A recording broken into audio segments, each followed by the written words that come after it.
أنفسنا ومن سيئات أعمالنا من يهده الله فلن تجد له وليا مرشدا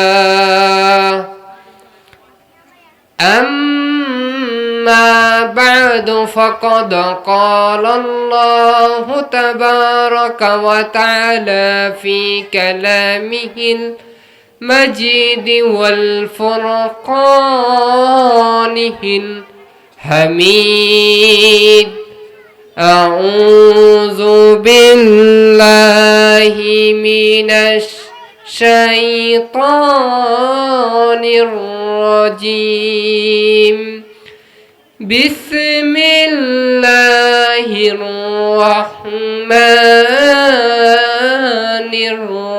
الرحيم وما أرسلناك إلا رحمة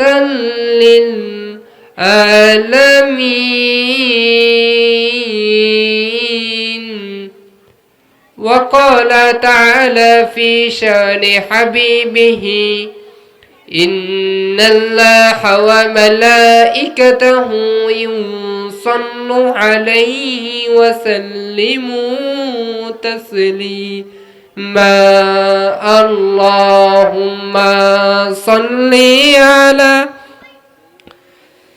سيدنا مولانا محمد وعلى آل سيدنا مولانا محمد اللهم صل على سيدنا مولانا محمد وعلى آل سيدنا مولانا মুহাম্মদ কত ব্যথা কত ভাবে সয়েছ যে তুমি তোমারি খুনে লাল তায়েফের ভূমি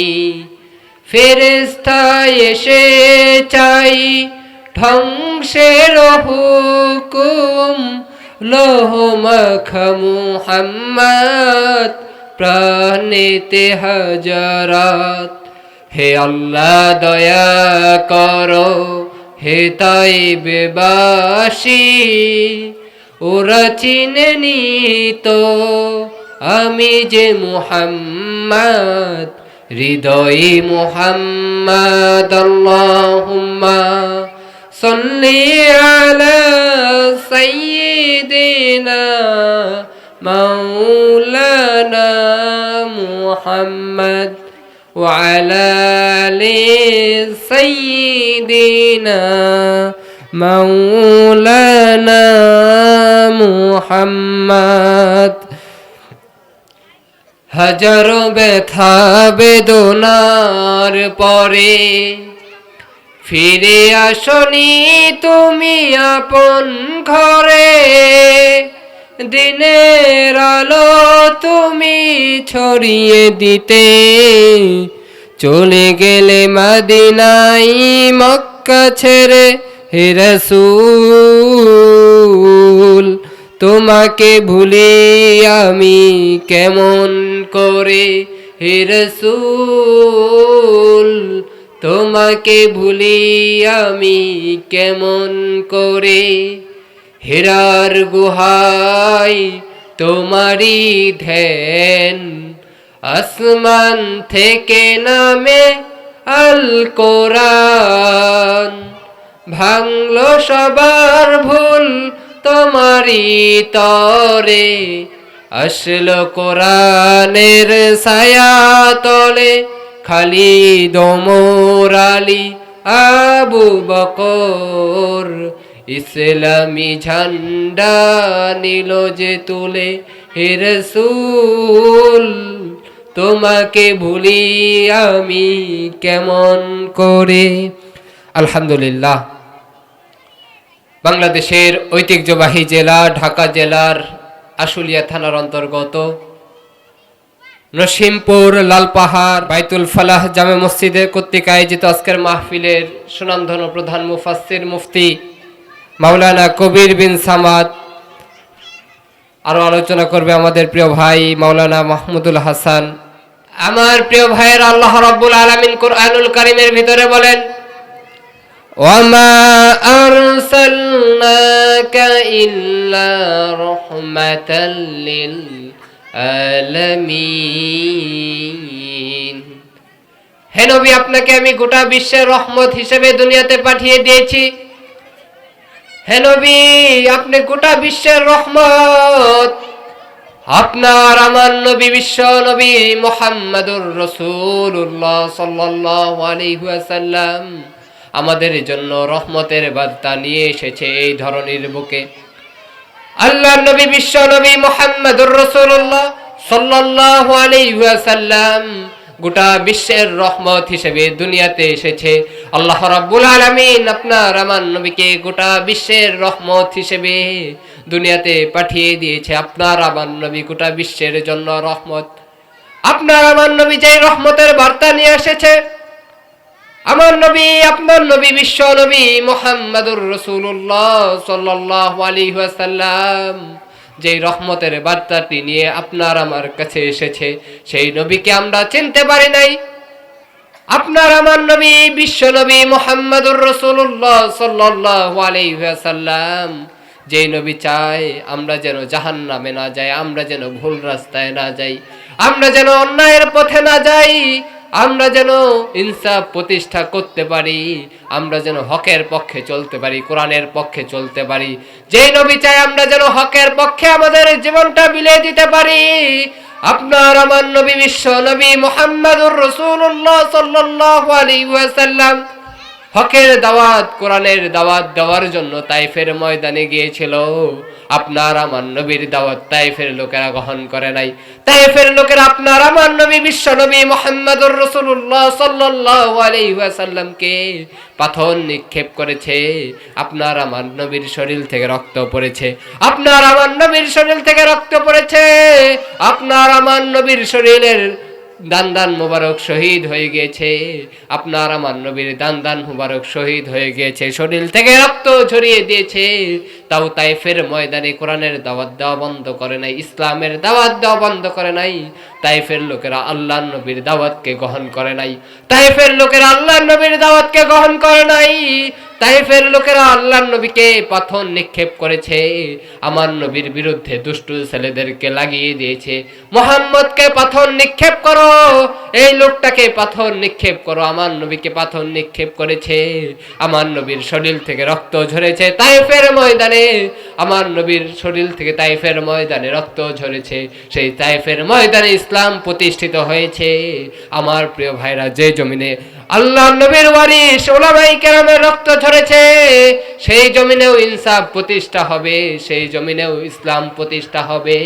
আমার প্রিয় ভাইয়েরা, যুগে যুগে এই দেশে উলামায়ে কেরাম রক্ত দিয়েছে, যুগে যুগে উলামায়ে কেরাম রক্ত দিয়েছে, যুগে যুগে মাদ্রাসার ছাত্ররা রক্ত দিয়েছে। 5ই মে শাপলা চত্বরে হাজারো মাদ্রাসার ছাত্র রক্ত দিয়েছে। 5ই মে শাপলা চত্বরে হাজারো মাদ্রাসার ছাত্র রক্ত দিয়েছে। আমার প্রিয় ভাইয়েরা, সেই রক্তের বিনিময়ে, আমার প্রিয় ভাইয়েরা, সেই রক্তের বিনিময়ে কিন্তু আমরা সেই রক্তের কথা বলে যাই নাই। আমার প্রিয় ভাইয়েরা, ওলামায়ে কেরাম যুগে যুগে রক্ত দিয়েছে, ওলামায়ে কেরাম জীবন দিয়েছে। আমার প্রিয় ভাইয়েরা, ওলামায়ে কেরামের ভূমিকা ভুলে যাওয়া যাবে না। ওলামায়ে কেরাম তো 2024-এ যখন ছাত্র জনতার বিপ্লব হয়েছে, সেই সময় আমরা দেখতে পেরেছি চরমনায়ের পীর সাহেব হুজুর সামনের কাতারে দাঁড়িয়ে গিয়েছে ছাত্রদের সাথে। শুধু একটাই চিন্তা ভাবনা নিয়ে দাঁড়িয়েছিল, যেন আল্লাহর জমিনে আল্লাহর কোরআনের আইন প্রতিষ্ঠা হয়, এই বাংলার জমিনে যেন ইনসাফ প্রতিষ্ঠা হয়। আমার প্রিয় ভাইরা, যে ইনসাফের লড়াইয়ের ভিতরে আমরা রয়েছি, এই ইনসাফের লড়াই করেছিল আপনার আমার নবী, বিশ্ব নবী মুহাম্মাদুর রাসূলুল্লাহ সাল্লাল্লাহু আলাইহি ওয়াসাল্লাম। আপনার আমার নবী, বিশ্ব নবী মুহাম্মাদুর রাসূলুল্লাহ সাল্লাল্লাহু আলাইহি ওয়াসাল্লাম তায়েফের ময়দানে যেভাবে রক্ত ঝরিয়েছে, দান দান মুবারক শহীদ করেছে, বাংলাদেশে ওলামাই কেরামের প্রতি নির্যাতন করা হয়, নিষ্পেষণ করা হয়। ওলামাই কেরাম এই বাংলাদেশে রক্ত ঝরিয়ে দেয় শাপলা চত্বরে। বাংলাদেশে ওলামাই কেরাম ঢাকার রাস্তা গলিগুলোতে ওলামাই কেরাম রক্ত ঝরিয়ে দেয় শুধু একটা দিন কায়েম করার জন্য, দিন কায়েমের লক্ষ্যে। আমার প্রিয় ভাইয়েরা, ওলামাই কেরামের উত্তরসূরি যারা আছে, ওলামাই কেরামের উত্তরসূরি যারা আছে, ওনারা যখন হকের কথা বলে, ওনারা যখন ইসলামের কথা বলে, ওনারা যখন ইনসাফ প্রতিষ্ঠার কথা বলে, তখনই ওলামাই কেরামকে জঙ্গি বলা হয়, ওলামাই কেরামকে মিথ্যা টেক দিয়ে জালিমের বন্দিশালায় বন্দি করে রাখা হয়। ঠিক কিনা বলেন? আমার প্রিয় ভাইয়েরা, ইমাম আবু হানিফা রহমাতুল্লাহি আলাইহি, ইমাম আবু হানিফা রহমাতুল্লাহি আলাইহি তিনাকেও কিন্তু জালেমগুলো চেয়েছিল আপনাকে রাষ্ট্রীয় ক্ষমতা দিব, বড় চেয়ারটা দিব। ইমাম আবু হানিফা রহমাতুল্লাহি আলাইহি বলেছিল, আমার বড় চেয়ারের প্রয়োজন নাই। ইমাম আবু হানিফা রহমাতুল্লাহি আলাইহি বলেছিল, আমার বড় চেয়ারের প্রয়োজন নাই, আমার এদেশের নেতৃত্বের প্রয়োজন নাই, আমাকে শুধু হকের পক্ষে চলতে দেওয়া হোক, আমি হকের পক্ষে, বাতিলের বিরুদ্ধে চলবো। আমার প্রিয় ভাইরা, হকের পক্ষে বাতিলের বিরুদ্ধে চলতে যে ইমাম আবু হানিফা রহমাতুল্লাহি আলাইহিকে জালিমের বন্দিশালায় বন্দী হতে হয়েছে। ইমাম আবু হানিফা রহমাতুল্লাহি আলাইহি জালিমের বন্দিশালায় বন্দী হয়ে গিয়েছে। ইমাম আবু হানিফা রহমাতুল্লাহি আলাইহি ওনার জীবনটা জালিমের বন্দিশালায় দিয়েছে। ইমাম আবু হানিফা রহমাতুল্লাহি আলাইহিকে, ইমাম আবু হানিফা রহমাতুল্লাহি আলাইহিকে জালেমগুলো খাবারের ভিতরে বিষ মিশানো খাবারগুলো দিয়েছে। ইমাম আবু হানিফা রহমাতুল্লাহি আলাইহি বিষ মিশানো খাবারকে আল্লাহর বান্দা শহীদ হয়ে গিয়েছে। আমার প্রিয় ভাইরা, তাহলে আমাদেরকে ইসলামের জন্য, কোরআনের জন্য কাজ করতে গেলে ইমাম আবু হানিফা রহমাতুল্লাহি আলাইহির মতন বিষ মিশানো খাবার খাওয়া লাগতে পারে। আমার প্রিয় ভাইরা, আমরা ইসলামের জন্য, কোরআনের জন্য, আল্লাহর জমিনে আল্লাহর দ্বীন কায়েমের জন্য প্রয়োজনে আমাদের শরীরের রক্তগুলো দিয়ে দিব।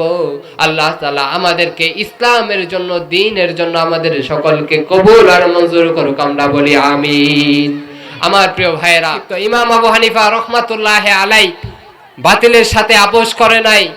বাংলাদেশের হাজারো ওলামাই কেরাম কারা নির্যাতিত হয়েছে, আপনাদের পাশেই কাশেমপুর কারাগারে ছিল আল্লামা মামুনুল হক শাইখুল হাদিস, ইবনে শাইখুল হাদিস আল্লামা মামুনুল হককেও কারাগারে বন্দী করে রেখেছিল জালেমগুলো। আমার প্রিয় ভাইরা, ওরা তো ভুলে গিয়েছিল আমার নবী কোরআনের দাওয়াত দিতে যে পেটে 3টা পাথর বেঁধেছিল। আমার নবী যদি পেটে 3টা পাথর বাঁধতে পারে, আমার নবী যদি তায়েফের ময়দানে কোরআনের দাওয়াত দিতে যে দান দান মুবারক শহীদ করতে পারে, আমার নবী যদি শরীর থেকে রক্ত ঝরাতে পারে, ওলামাই কেরাম ইনশাআল্লাহ ইসলামের জন্য, কোরআনের জন্য শরীরে তাজা রক্ত ঢেলে দিবে। কথা বলেন ঠিক কিনা? আমার প্রিয় ভাইরা, আল্লাহর জমিনে আল্লাহর কোরআনের আইন প্রতিষ্ঠিত হবে ইনশাআল্লাহ। একদিন আগে হোক, একদিন পরে হোক, আল্লাহর জমিনে তো আল্লাহর কোরআনের আইন প্রতিষ্ঠিত হবেই। যেই জমিনে আল্লাহর নবীর ওয়ারিসের রক্ত ঝরেছে, যেই জমিনে আল্লামা সাইদি রহমাতুল্লাহি আলাইহিকে বিদায় হয়ে চলে যেতে হয়েছে, যেই জমিনে মুফতি আমিনীর মতো লোককে মিথ্যে মামলা দিয়ে জালিমের জিন্দানখানায় বন্দী করে রেখেছিল কাফের নাস্তিক বেঈমান গুলো, সেই জমিনে আল্লাহর কোরআনের আইন প্রতিষ্ঠিত হবে। ঠিক কিনা বলেন? আমার প্রিয় ভাইয়েরা, তাহলে আল্লাহর জমিনে আল্লাহর দ্বীন কায়েম করতে হলে, আল্লাহর জমিনে আল্লাহর কোরআনের আইন প্রতিষ্ঠা করতে হলে, আল্লাহর জমিনে আল্লাহর দ্বীন কায়েম করতে হলে, আল্লাহর জমিনে আল্লাহর দ্বীন প্রতিষ্ঠা করতে হলে আমাদেরকে ওসমান হাদির ভূমিকা পালন করতে হবে। ওসমান হাদি চেয়েছিল এই বাংলাদেশে ইনসাফ প্রতিষ্ঠা হোক। ওসমান হাদি চেয়েছিল এই বাংলাদেশের প্রতিটি আনাচে কানাচে ইসলাম প্রতিষ্ঠা হোক, ইনসাফের কথা হোক, ইনসাফ প্রতিষ্ঠা হোক। ওসমান হাদির স্বপ্ন পূরণ হয় নাই। ওসমান হাদির স্বপ্ন পূরণ হওয়ার আগেই ওসমান হাদিকে বিদায় করে দেওয়া হয়েছে। এক শ্রেণীর জালেমগুলো ওসমান হাদির মাথায় গুলি করে আল্লাহর বান্দাকে বিদায় করে দিয়েছে। আমার প্রিয় ভাইরা, এক ওসমান হাদি এই বাংলাদেশ ছেড়ে চলে যেতে পারে, এই পৃথিবী ছেড়ে চলে যেতে পারে। সেই ওসমান হাদির ভূমিকা হাজারো ওলামাই কেরাম, হাজারো মাদ্রাসার ছাত্র, হাজারো কলেজ ইউনিভার্সিটির ছাত্র পূরণ করবে। কথা বলেন ঠিক কিনা? আমার প্রিয় ভাইরা, বাংলাদেশের আনাচে কানাচে আজকে যেখানেই যাচ্ছি সেখানেই কথা হচ্ছে ইসলামের, সেখানেই কথা হচ্ছে এই বাংলাদেশে ইনসাফ প্রতিষ্ঠার কথা হচ্ছে, সেইখানে আল্লাহর কোরআনের আইনের কথা হচ্ছে। আমার প্রিয় ভাইরা, এক ওসমান হাদি ইনসাফের কথা বলতো, সেই ওসমান হাদিকে কেউ চিনত না, সেই ওসমান হাদিকে কেউ চিনত না, কিন্তু ওসমান হাদিকে চিনেছে সেই দিন, যেই দিন ওসমান হাদির মাথায় গুলি করে ওসমান হাদিকে বিদায় করে দেওয়া হয়েছে সেই দিন। ঠিক কিনা বলেন? আমার প্রিয় ভাইরা, তাহলে আজকে ওসমান হাদি চলে গিয়েছে, কালকে তো আমরাও চলে যেতে পারি। আজকে তো ওসমান হাদি চলে গিয়েছে, কালকে তো আমরাও চলে যেতে পারি। আমাদের মাথায় তো গুলি করতে পারে। আমাদের জীবনের কি নিরাপত্তা আছে? আমার প্রিয় ভাইয়েরা, আমাদের জীবনটা দিয়েছেন তিনি কে? আমাদের জীবনটা দিয়েছে আল্লাহ রাব্বুল আলামিন। এই জীবনটাও কেড়ে নিতে পারেন আল্লাহ রাব্বুল আলামিন। আল্লাহ রাব্বুল আলামিন বলেন, আমি তোমাকে এই সুন্দর দেহটা দিয়ে দুনিয়াতে পাঠিয়ে দিয়েছি, তুমি এই সুন্দর দেহটা নিয়ে কিসের বড়াই করো? তুমি কিসের বাড়ির বড়াই করো? কিসের গাড়ির বড়াই করো? এই গাড়ি তো তোমার থাকবে না, এই বাড়ি তো তোমার থাকবে না। মৃত্যু যখন তোমার কাছে চলে আসবে, মালাকুল মউত আজরাইল যখন আপনার আমার কাছে চলে আসবে, আপনার আমার জানটা বের করে নিয়ে চলে যাবে।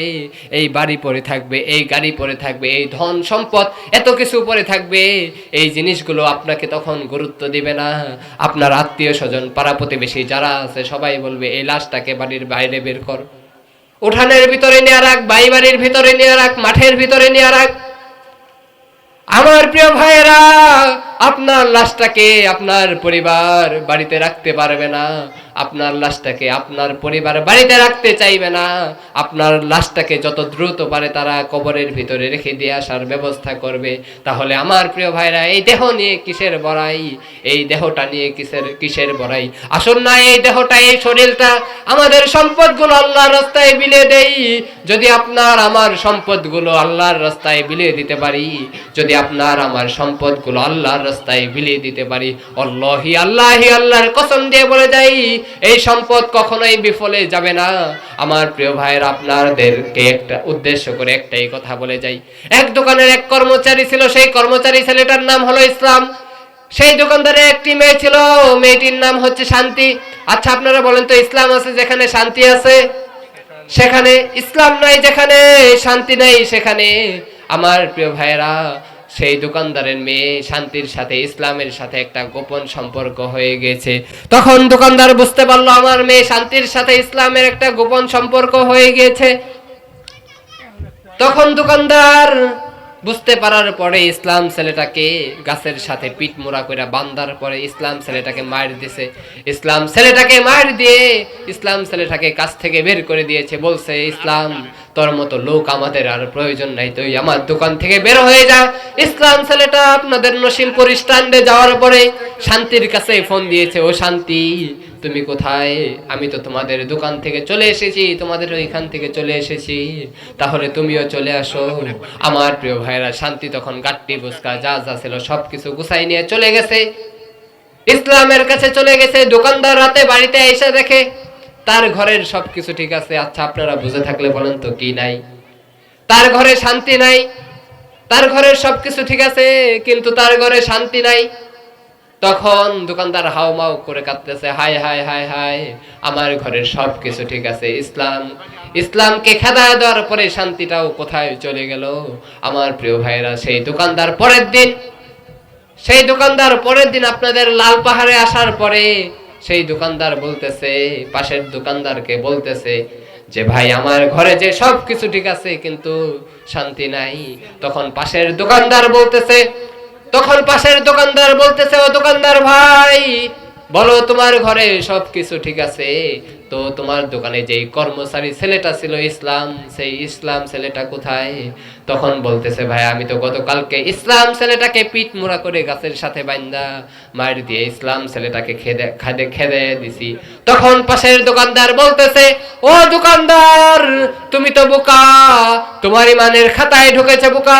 যেই সমাজে ইসলাম নাই, যেই ঘরের ভিতরে ইসলাম নাই, যেই রাষ্ট্রের ভিতরে ইসলাম নাই, সেই ঘরের ভিতরে সেই ইসলাম, সেই ঘরের ভিতরে, সেই রাষ্ট্রের ভিতরে, সেই সমাজের ভিতরে ইসলাম শান্তি থাকতে পারে না, ঠিক কিনা বলেন?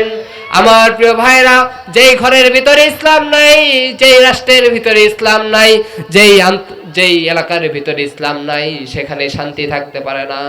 আসুন না আপনার আমার জীবনটা কোরআন দিয়ে সাজাই। আসুন না আপনার আমার রান্নাঘর থেকে নিয়ে শুরু করে সংসদ পর্যন্ত আল্লাহর কোরআন দিয়ে সাজাই। যদি আপনার আমার রান্নাঘর থেকে নিয়ে শুরু করে সংসদ পর্যন্ত আল্লাহর কোরআন দিয়ে সাজাতে পারি, তাহলে এদেশে খুন হবে না, এদেশে ধর্ষণ হবে না, এদেশে এতিমের সম্পদ কখনোই আত্মসাৎ হবে না, এদেশের গরিবের সম্পদগুলো কেউ মেরে দিতে পারবে না, রাস্তার টাকাগুলো কেউ মেরে দিতে পারবে না।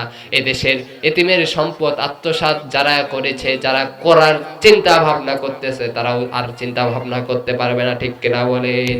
আমার প্রিয় ভাইরা, উসমান হাদি তো এটাই চেয়েছিল, এদেশে যেন ইনসাফ প্রতিষ্ঠা হয়, এদেশে যেন ইনসাফ প্রতিষ্ঠা হয়।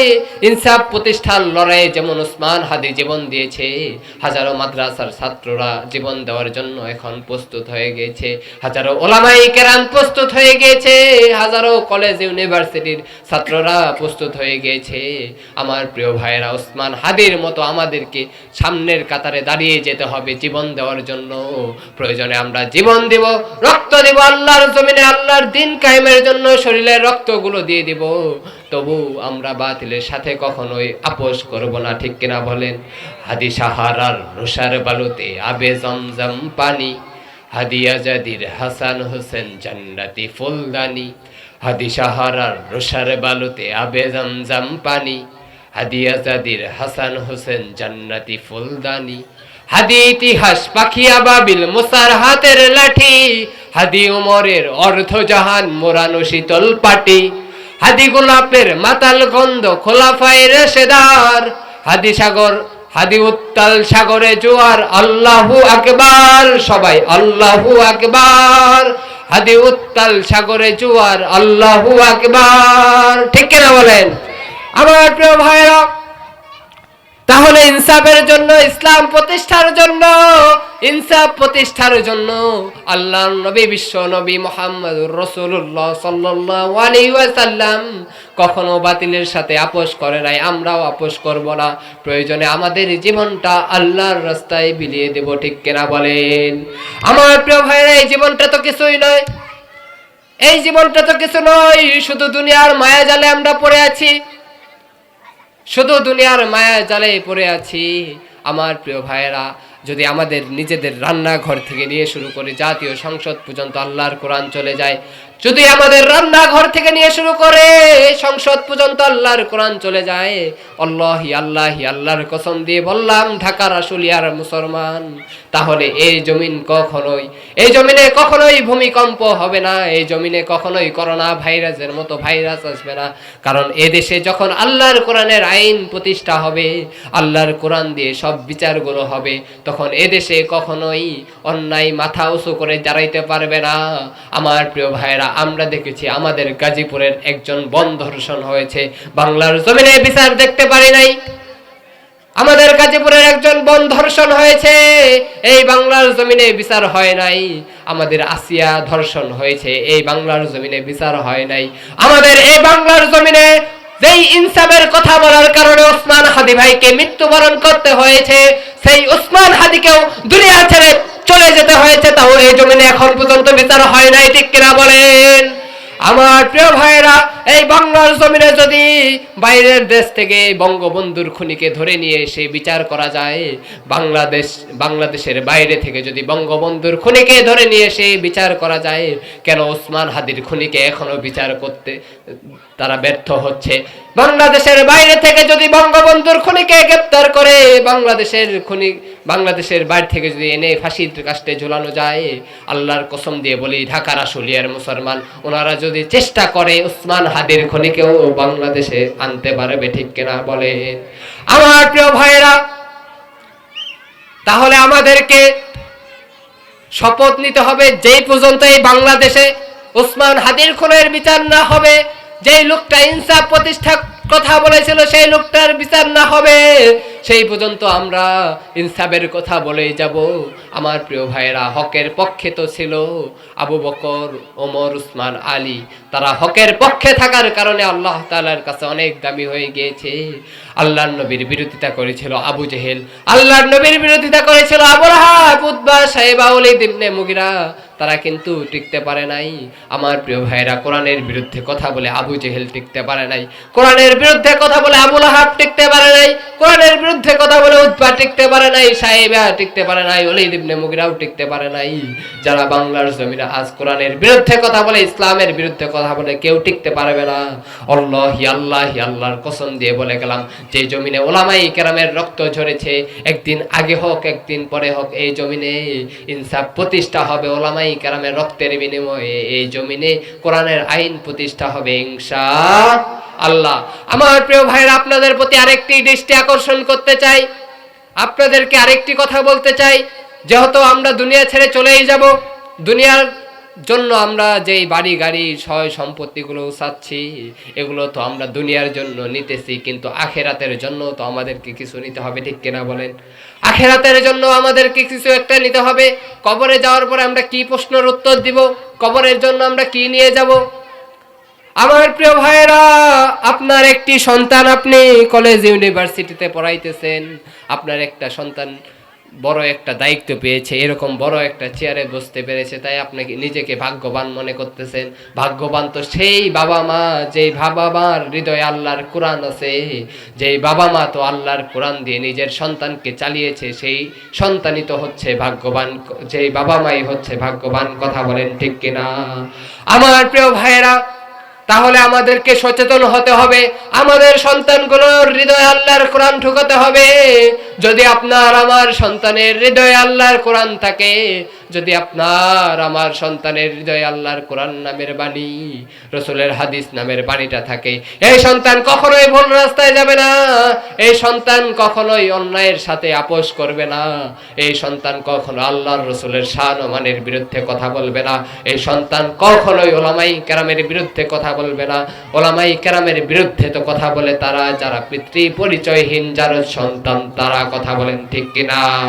আমার প্রিয় ভাইরা, আমাদের সন্তানগুলোর হৃদয়ে কোরআন দিতে হবে, আমাদের সন্তানগুলোর হৃদয়ে কোরআন দিয়ে, আমাদের সন্তানের হৃদয়ে কোরআন দিয়ে আমাদের সন্তানগুলোকে আরো সুন্দরভাবে নিজেকে পরিচালনা করতে হবে সমাজের জন্য, আল্লাহর জমিন, আল্লাহর দ্বীন কায়েমের জন্য আমাদের সন্তানগুলোকে প্রতিষ্ঠিত করতে হবে। আল্লাহ তাআলা যেন আমাদের সন্তানগুলোকে দ্বীন কায়েমের জন্য প্রতিষ্ঠিত করে, আমরা বলি আমিন। আল্লাহ তাআলা যেন আমাদের সন্তানগুলোকে উসমান হাদির মতো কবুল আর মঞ্জুর করে, আমরা বলি আমিন।